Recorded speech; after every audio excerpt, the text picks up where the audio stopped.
Hello everyone and welcome to our channel. Today we will be discussing the incredible story of the Tuskegee Airmen and the first African American pilot to fly in combat during World War II. The Tuskegee Airmen were the first African American aviator in the United States Armed Forces. During their years of operation, from 1940 to 1946, 996 pilots were trained at Tuskegee Army Airfield. Approximately 445 were deployed overseas, and 150 lost their lives during that period. 66 pilots were killed in action or accidents, and 32 pilots were captured and held as prisoners of war. It is worth noting that during World War II, African Americans were often relegated to menial positions in the military, such as cooks or laborers, due to the belief that they were mentally and physically incapable of serving in combat. Nevertheless, many African Americans still wanted to contribute and prove their patriotism to their country. It was in this context that the Tuskegee Airmen arose. The Tuskegee Airmen served primarily in three units. The first unit, the 99th Pursuit Squadron, and was activated at Chanute Field in Rantoul on March 19, 1941, 9 months before the United States officially entered the World War II. They transferred to Tuskegee, Alabama in June 1941, where they received pilot training. At that time, the unit had 47 white officers and 429 enlisted men. By mid-1942s, nearly 3,000 white and black personnel were stationed at Tuskegee Army Airfield. The African American personnel were placed under the command of Captain Benjamin O. Davis, Jr., one of the only two black line officers then serving in the U.S. Army. Davis reported to the Major James Ellison, the commander of 99 Fighter Squadron. In April 1943, the 99th was deemed ready for combat and was transferred to North Africa, where it was assigned to the 33rd Fighter Group. There it first saw action. On May 30th, 1943, the squadron attacked the small island of Pantelleria in the Mediterranean Sea to clear the sea lanes for the Allied invasion of Sicily, scheduled for July.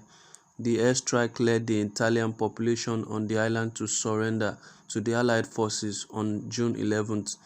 The 99th moved on to Sicily, where it continued to fly combat mission. By January 1944, more Tuskegee pilots arrived ready for combat. The 100th, the 301st, and the 302nd Fighter Squadron, composed of Tuskegee-trained pilots, first saw combat in February 1944. The 99th Fighter Squadron was transferred to the 332nd Fighter Group, now under the command of Colonel Benjamin O. Davis, Jr.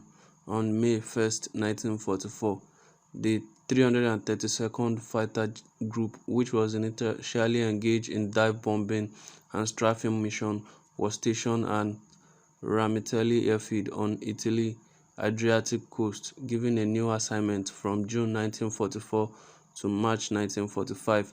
They would escort 15th Air Force heavy bombers on raids into Nazi Germany, where they received P-51 Mustang fighters marked by red paint on the tail section of their aircraft. The pilot of the 332nd became known as the Red-Tailed.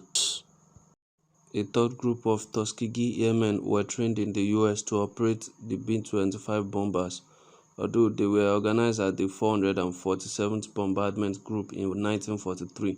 They did not complete their training in time to see overseas combat. The Tuskegee Airmen flew 15,533 combat sorties on 1,578 missions during World War II. 55 airmen were credited with destroying 112 German aircraft in the air. 3 airmen, First Lieutenant Roscoe Brown, First Lieutenant L.R. Lane, and Second Lieutenant Charles V. Brantley, shot down 3 Messerschmitt Me-262 jet fighters over Berlin on March 24, 1945. Three airmen, Captain Edward Toppins, Captain Joseph Ellsbury, and First Lieutenant Lee Archer, shot down 4 planes during their service in Europe, but no Tuskegee airmen got the coveted fifth kill, which would have placed them in the rare ace category. They and other airmen destroyed another 150 planes on the ground, as well as approximately 950 rail cars, trucks, and other motors. Their achievements were more remarkable considering the social and political climate of the time, which sought to exclude them from serving their country in any capacity. Were just as capable their as bravery anyone and else, success proved that African American opportunities to serve their country. Their achievements paved the way for desegregation in the military, which ultimately expanded to other areas of African American society. In conclusion, the Tuskegee Airmen story is an incredibly inspiring one. These brave young men defied the odds and proved themselves to be exemplary soldiers despite the adversity they faced.